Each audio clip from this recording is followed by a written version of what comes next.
Hey everybody, it's Steffanie and I'm the blogger behind Brighter Darling, and today we're doing another foundation wear test. Except for this time, this foundation is not just a wear test, but it's also a first impression. I've also never tried the Dior Forever foundation, and I picked it up because I know Jaclyn Hill talks about loving it, and a few other big YouTubers say that it's beautiful for a more full coverage, long wear, which is totally my favorite kind of foundation. Except the difference with me and Jaclyn Hill is I am much more oilier than she is. So I'm going to be trying this and giving you my first impression results on my skin throughout the length of the day. I did one half of the face using a brush and the other half using a blender sponge, and I'll be checking in and give you guys some updates on how I think it's wearing. So if you're interested in seeing how the Dior Forever foundation wears on me, then just keep on watching. Oh, the other thing I wanted to mention is the Sephora Friends and Family sale started on October 14th. So if you are a friend or family member of a Sephora employee, you should be able to get 20% off your purchase for, I believe, a week. So for those of you who are not a friend or family member from a Sephora employee, they do have their annual VIB and Beauty Insider sale coming up. It's either going to be the first or second week of November. This is the best time of the year to go to Sephora and pick up some samples of things you've been trying or thinking about trying out, because then when the sale comes, you'll know if you already like them and then you can get them at a discount. So that's always my plan. I always pick up foundations around this time of the year, try them out, and then if I like them, they go in my cart. So anyway, we'll get back to the application and demo and check-in of the Dior Forever foundation. Thanks so much. But anyway, so I picked up a sample of the Dior Forever foundation in shade 31 Sand, and we are just going to get into this by applying it to one half of my face with the dampened beauty blender and the other half of my face with my Real Techniques buffing brush, which is my most favorite way to apply. So we'll do this first with the brush on this side of my face. Oh shit.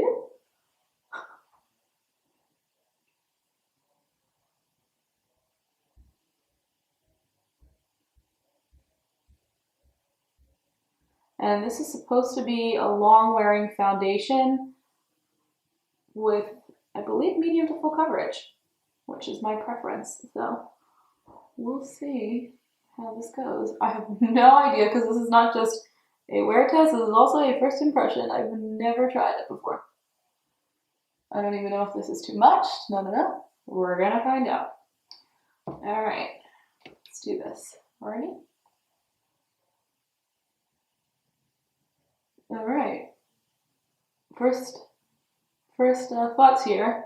It looks nice. Definitely a medium coverage. It's drying down, but not like nearly as fast as the Fenty did. So I like the texture. It's definitely blending out more creamy. Shade selection wasn't terrible. I did find they ran really pink most of the shades, and as you got deeper, they ran a little orange, but they had a decent amount. It wasn't like the Too Faced one that only had, what, 12 shades? So you'll definitely have a better shot at getting your shade match in this formula. All right, it has a fragrance too. So if fragrance bothers you, you might need to stay away from this. And even with me, fragrance can sometimes break me out. So fingers crossed it doesn't happen. Okay. I'm gonna layer a little more on the areas that always give me a little more trouble, on my jawline, and then lately I've been breaking out here. I don't know what is going on both sides of my face too. So I don't know. I don't know. Okay, let's see how it builds. I just like to stipple when I'm building that second layer so I don't rub anything away. And it's building nice.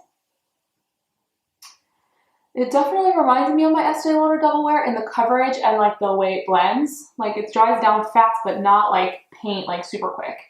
So you do have time to blend.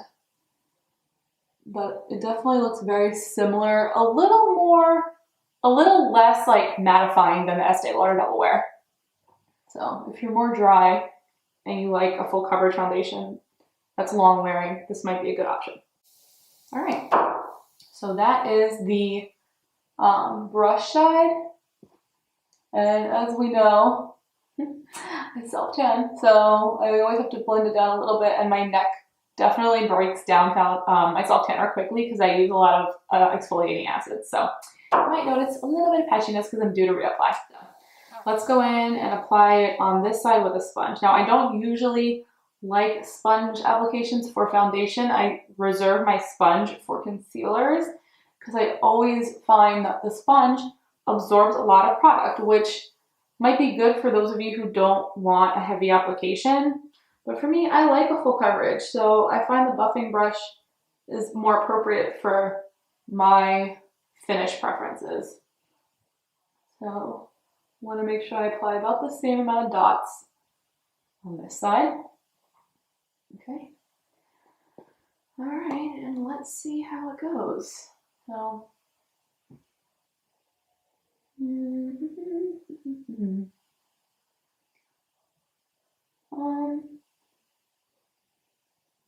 it applies nice with the sponge.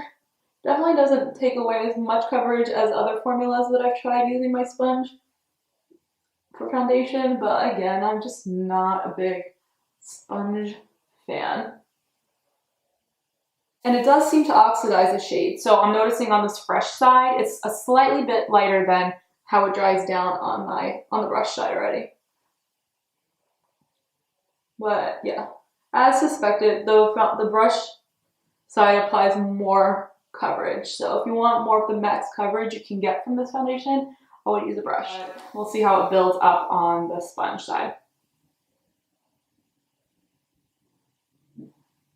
Again, if anybody knows why I would be breaking out on my temple, let me know. Maybe it's the eye cream I'm using. I've been trying a lot of different eye creams lately. I've just been trying to get through a lot of samples I've gotten. So that might be it, actually. But it's weird because I'm not breaking out here, like where the eye cream is, so.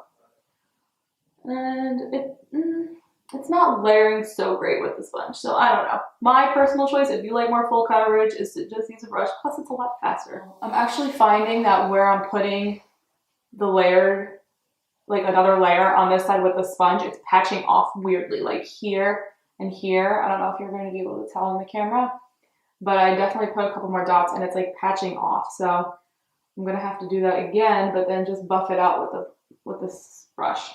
Because with the brush, you can do one of these moves and just let it stay and stipple right into the face. I think the damage is done. It's still staying the way it was with the patchiness. What do you guys think? Brush side, sponge side. I don't know if I can see much of a difference other than I just like the way that the brush applied. Much faster, easy to build, and the coverage more full. So, all right, well, I'm gonna go and finish off the rest of my face and we'll come back and see how it all layered up.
So this is the 3-hour check-in. I first applied the foundation at I guess it was like 12:45, and now it is 4:15. So it's been a little over 3 hours, but I was making queso, so sorry. Anyway, first up, the foundation definitely darkened the shade. So if I were to purchase this, at the end of the day, if I liked it, I would definitely go up one shade to shade 30 for me because I use 31. But overall, looking in the mirror, it looks really nice. Like This reminds me a lot of my Estee Lauder Double Wear. It's still pretty matte. No oils are breaking through on the sides of my nose or even here. Like I usually get really oily right here. Everything still looks decent. Like I'm noticing a little bit of oil coming through on my forehead, but really it's nothing serious at all. I'm going to check in much later tonight because I'm going to dinner with some friends somewhere an hour away. So it'll definitely be 8+ hours that we'll get to see the final results. So stick around and we'll see what it looks like at the end of the day. But so far, guys, 2 thumbs up, and I don't see any little breakouts happening either under my skin. So, yay. All right, so this is the final check-in. It is 11:14. I don't know if you can see because my monitor is going really slow. But something happened earlier today after my 3 o'clock check-in that I have to share before I get into what I think of the foundation. So after the 3 o'clock check-in, I was so excited because things were looking really good. So I decided to just look up a little more details on the foundation because I know in my intro, I didn't really touch on like anything about the foundation and I wanted to gather some information for the video. So as I'm looking at it, I realized that this formula has alcohol in like the 3rd or 4th ingredient from the top, which I know better than to put something that has that much alcohol on my face. It's one of the reasons why you won't find me sharing or talking about the YSL All Nighter foundation. Alcohol just is not good for the skin, even if you're really oily, because it will eventually damage and break down the collagen in your skin. So having alcohol in your foundation so high up is kind of concerning. So I decided to look up the other comparable foundations on the market. So I looked up Lancome Teint Idole. I looked up Estee Lauder Double Wear, which is one of my favorites. I, of course, looked up the Tarte Amazonian Clay, which I didn't think it would have. None of those formulas had alcohol in the ingredients at all. And I mean, that really just breaks my heart because overall, I do think this is a nice foundation. But I just want to preface this with the fact that there is alcohol in the ingredient deck pretty high up there. But let's go ahead and take a look at what my face looks like. It looks pretty good for being on for nearly 12 hours. Of course, I'm oily. I'm an oily skin person, so my forehead looks okay. It's a little shiny, but not too bad. My cheeks have definite glow happening here, like a dew. And around my nose, of course, as always, things have broken down a little bit. But the good thing is that I'm noticing that my bronzer and blush still is visible, which means to me that the foundation has lasted on the skin and has held on to the products that I put on top of it, which is a good sign. As far as breaking out from it, I can't say yet. I'll know when I wash my face tonight. I know I have some little issues going on over here, but that was already like in the works before I used the foundation today. But yeah, and then under my eyes looks like a hot mess because I used retinol a couple nights ago and it usually makes my under eyes peel a little bit and then it goes away. But that's not the foundation's fault. So this side was the blender sponge side, and this side was the brush side. At the end of the day, both of them basically look the same. I still have those patching issues from the Beauty blender, so I would definitely recommend using a brush. And for me personally, I would definitely also go down a shade to shade 30 instead of shade 31, which is what I used. Yeah, so overall, I really like the foundation. I loved how it looked on the skin. I love how it wore, but the alcohol, man, like that really kills it for me and makes me really let down because I was about to order this foundation in the full size at 3 o'clock this afternoon. So I hope that helps you guys if you were thinking about this foundation, and if you didn't know about alcohol and foundations, now you know, and you can make better decisions on what is good for your skin. But if you enjoyed this video and found it helpful, please give me a thumbs up. And if you are new to my channel, please subscribe. I would really appreciate it as I'm growing. And share it with a friend if you think they would like it as well. So again, thanks so much, and I hope you guys have a great day. Bye. Steffanie again from brighterdarling.com, and I'm here doing my September beauty favorites.